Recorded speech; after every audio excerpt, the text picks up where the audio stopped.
أؤكد لحضرتك من خلال المؤتمرات التي عقدت مع مجموعة كبيرة من الشباب والعنصر النسائي والعمال والفلاحين على مستوى الدائرة بأكملها أن شعب السويس سيخرج وسيمثل قوة ضاربة في المرحلة الثانية للانتخابات، لتكون السويس بإذن الله أعلى نسبة تصويت ما بين الشباب والمرأة. وأؤكد لك ستكون المحافظة الأولى على مستوى الجمهورية، وستثبت النتائج سواء كانت في جولة الأولى من المرحلة الثانية أو الجولة الثانية من المرحلة الثانية. وأؤكد لك أن شعب السويس بإذن الله قادر على أن يرسل رسالة لكي تتحقق مبادئ الثورة من أجل اختيار 4 نواب قادرين على تمثيل شعب السويس بصورة قوية في برلمان 2015، ذلك البرلمان الذي سيحقق انطلاقة تتعلق بالعدالة الانتقالية، العدالة الاجتماعية، في خط التشابه فيما يتعلق بوقف الآليات التي تزيد من البطالة ودفع المصانع إلى التقديم لزيادة معدلات النمو والتنمية الاقتصادية.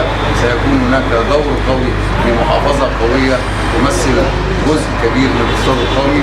ونؤكد أن نواب السويس على قدر المسؤولية الذين سيساهمون في التشريع ومناقشة السياسة العامة للدولة ومناقشة الخطة الاجتماعية والاقتصادية للدولة ومناقشة الموازنة العامة للدولة ومراقبة الحكومة ومتابعة أدائها ومحاسبة الحكومة.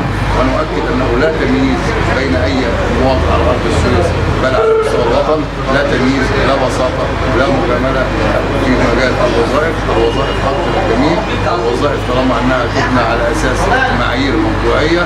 نقول أن أبناء السويس وشعب السويس بإذن الله سيثبت أنه قادر أن يرسل رسالة من هذه المحافظة العريقة التي ارتبط اسمها بالتاريخ، وسيظل إلى يوم الدين أن السويس أبية كما أن مصر أبية على أي مكان.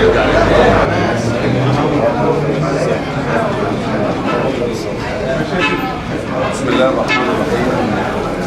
أنا بوجه شعب السويس قوي، شعب السويس صاحب السويس عمره ما اختار